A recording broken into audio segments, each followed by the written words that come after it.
ժամանակի մեջ սահմանափակ գործող, բայց նորմատիվ ակտիվացիա։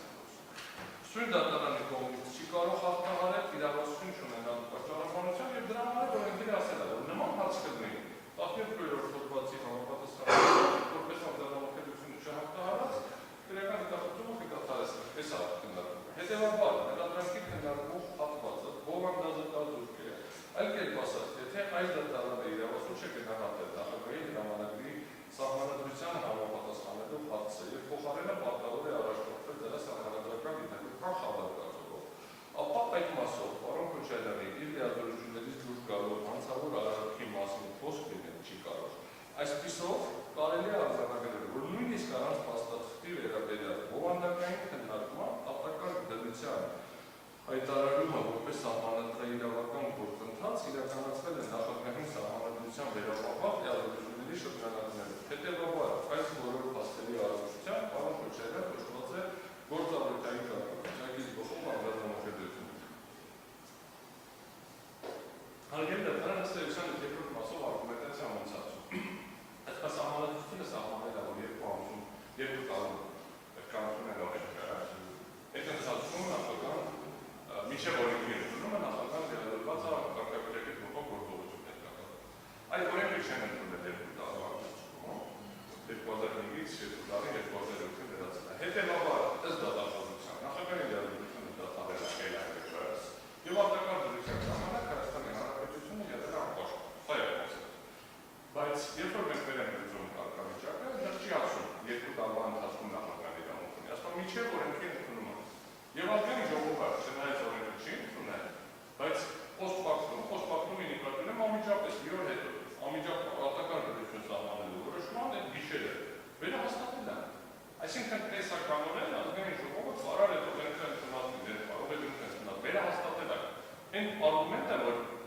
քանի որ ազգային ժողովը օրենքը չի ընդունել, ապա արտակարգության հրամանագիրը չէ կարող կայացվել, դա ազգային ժողովը կարող է բացի մեկի գիշեր ամսի 2-ին ասել չէ, օրենքի նախագահը դուք լիազորությունը չունեք, որովհետև մենք օրենքը չենք ընդունել, իսկ քանի որ մենք օրենքը չենք ընդունել, ձեզ լիազորությունը տրված չի։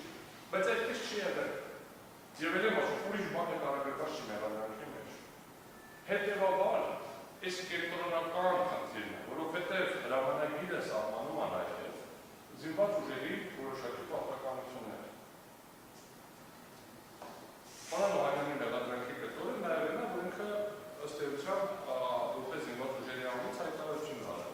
Այն դեպքում կրկնում եմ, հրամանագրով ուղղակի արձանագրված է, որ ռեժիմի պահպանման պարտականությունը դրված է նաև զինված ուժերի վրա։ Տվյալ հաստատվողը կրկնում եմ, շարունակում արել գործող, եւ հիմա եթե ինչ-որ ձևով դա վերացվել, արդեն չկարող գործի այս գործի համար չեն կարող է գործի ընթացքում տեսնել խնդիր առաջացավ, այդ գնահատել։ Այս պահի դրությամբ արդեն իսկ արկա է քրեական հետապնդումը դադարեցնելու միանշանակ բացատրություն։ Հիմա ասեմ երրորդ կետին, ուսանողների հետ հանդիպում։ Այս է գրված 2008 թվականի փետրվարի 29-ին Ռոբերտ Քոչարյանը Երևանի պետական համալսարանի ուսանողների հետ հանդիպման ընթացքում ընտրության արդյունքներից դժգոհ քաղաքացիների կողմից Երևանի ազատության հրապարակում անցկացվող խաղաղ ցույցերը որակել են թատերական բեմադրությունը եւ որպես այդ ցույցերը դադարեցնելու տարբերակ են նշել ոստիկանական գործողությունները կիրառելով այդ հրապարակը բանկետը։ Քննարկող որոշումից պարզ չէ, թե մեղադրանքի տվյալ հատվածը ինչ դերով է հաշված, որովհետև չի ասում էլ որ այդ հանդիպումը ինքնահանցագործություն է, բայց այլ կերպ ասած պարզ չէ 2003 թվականի 309 հոդվածի 3-րդ մասի իմաստով օբյեկտիվ կողմի դրսևորման եղանակից է, թե որպես ուղղակի ապացույց է,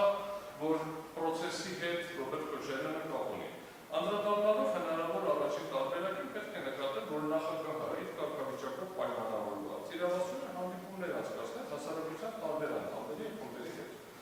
Ավելին, որպես ժողովրդի կողմից ընտրված սուբյեկտ, տվյալ գործողույթ առաջացնող դերակատարություն ունի նախագահի գործողությունների շրջանակում։ Այլ կերպ ասած, հասարակության տարբեր շերտերի հետ հանդիպումների անցկացումը այն առանցքային գործառույթն է, որը նախագահին հնարավորություն է տալիս անմիջականորեն բացելու հասարակության մտահոգող խնդիրները։ Այսինքն ինքնին այդ հանդիպումը չի կարող դիտել որպես վերազանություն։ Հիմա ցույցերը դադարեցնելու տարբերակ են նշել ոստիկանական գործողություններ կիրառելով այդ հրապարակում ապրել, այսինքն ձևակերպում հատված։ Ապա, ինչպես նշվել է մեղադրանքում, տվյալ գործողությունը հիշատակվել է որպես հնարավոր տարբերակ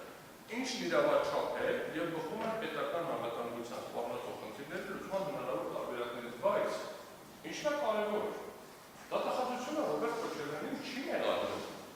որ ինքը հրահանգել է ոստիկանական ուժերին ոստիկանական գործողություններ կիրառելով հրապարակը մաքրել։ Չկա տես մեղադրանք։ Տեքստի մեջ ոչ մի տես բան չեն գտել։ Չկա մեղադրանք, որ ինքը հանձնարարել է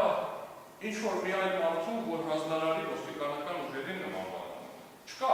Ոստիկանական ուժերի հետ կապված Ռոբերտ Քոչարյանին առաջադրված որևէ մեղադրանք չկա, գոյություն չունի, չի գրված։ Մեղադրանքը վերաբերում է զինված ուժերին եւ Ամսի 1-ի հրամանագրին։ Հետևաբար այս տեքստին մենք կարանք ենթադրենք, որ իրանք կարող է նկատել ունեցել։ Ոչ, որովհետև մեղադրանքը պետք է լինի հստակ, միանշանակ եւ աներկբա չենք կարող սկսենք հետո քննություն իրականացնել դատարանում։ Քննարկելով շուն ձևակերպումը ներառելով հնարավոր երկրորդ շահառուչները, ըստ որի այն արտահայտությունը մեղադրանքում տեղ է գտել որպես հետագա գործողությունների ապացույց, ապա պետք է նախ արձանագրել, որ մեղադրանքում պետք է արտացոլվեն հանցանքի օբյեկտիվ կողմը կազմող գործողությունները, մեղադրանքի փաստական կողմը, իսկ ապացույցները միայն մեղադրանքի փաստակազմը հիմնավորող տվյալներ են, որոնք մեղադրանքում չեն ներառվում։ Այսինքն ապացուցողական զանգվածը չի կարող մեղադրանքի տարր լինել։ Մեղադրանքի փաստակազմի խեղաթյուրումը դրանից ապացույցներ ներառելը ուղղակիորեն հակասում է քրեական օրենսգրքի ուսումնասիրությանը։ Ավելին, մեղադրանքի այն հատվածը նույնիսկ որպես ապացույց չի կարող օգտագործվել։ Նկատի ունենալով այն, որ հետագայում պարոն Քոչարյանի ծրված գործողությունների կատարումը չի մերսագրվել։ Ամփոփելով կատարված վերլուծությունը կարելի է արձանագրել, որ մեղադրանքի որոշման մեջ ու մեղադրական եզրակացությունը, որ փոխված ներկայացվել է դատարան հանդիպում դատարան, տեղ գտած այն բոլոր ձևակերպումները, որոնք այնքանով որքանով կարող են ընկալվել որպես 2003 թվականի ապրիլի 18-ի ՀՀ քրեական օրենսգրքի 309 հոդվածի 3-րդ մասով նախատեսված արարքիոբյեկտիվ կողմ, գտնում են, որ նախագահի հայեցողական դրամատրությունների եւ կարգավիճակի փոխող գործողությունների տիրույթում չեն, որից վերջինս օգտվում է անձնանախագծի տիրույթում։ Հիմա այս գրելու ժամանակ որոշակի հանգամանքներ կար, որ չկար դրա համար մի փոքր ավելացնել։ Վերջին 2 ամիսը ցույց տվեց, որ ըստ դատախազության եւ իրանապահ մարմինների սատկացնելու են որովհետեւ քաղաքական հայտարարություն չէ։ Արդեն հեչ քաղաքական չի։ Արկելիներ հնչեցնել։ Շատ բաներ։ Արկելիներ հնչեցնել։ Ինձ է վերաբերում։ Անցանքի մասին Պարոն Քոչարյան հաղորդում է։ Կոնկրետ ինձ է վերաբերում որևէ քաղաքական պաշտոնական անձի կողմից արված քաղաքական հայտարարություն արկելում են իմ դարիչում։ Այդ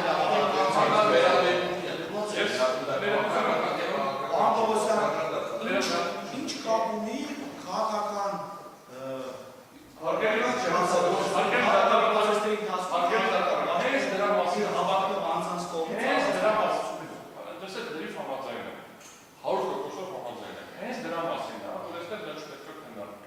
հետևաբար Ռոբերտ Քոչարյանը սանողների հետ հանդիպման ինչ է խոսել,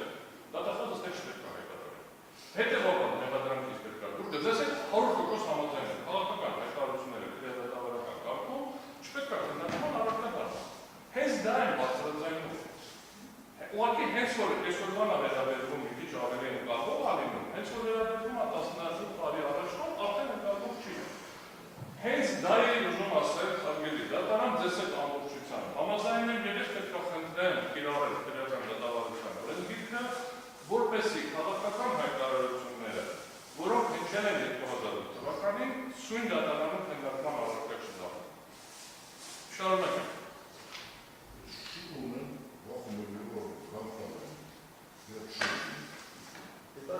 Ես նման բան ասեի, հաջորդողներ չէի բաղանավորի, Պարոն Քոչարյան։ Եթե ես ասեի, սարկացնելու եմ բան վարչապետ։ Հաստատ հաջորդողից բաղանավորի։ Հիմա արգումենտը սպարվել չէ, քաղաքական հայտարարությունը 2008 թվականի փետրվարի 29-ին քննարկման առարկա քրեատավարական կարգով չի կարող լինել։ Սա երրորդ կետն է։ Հիմա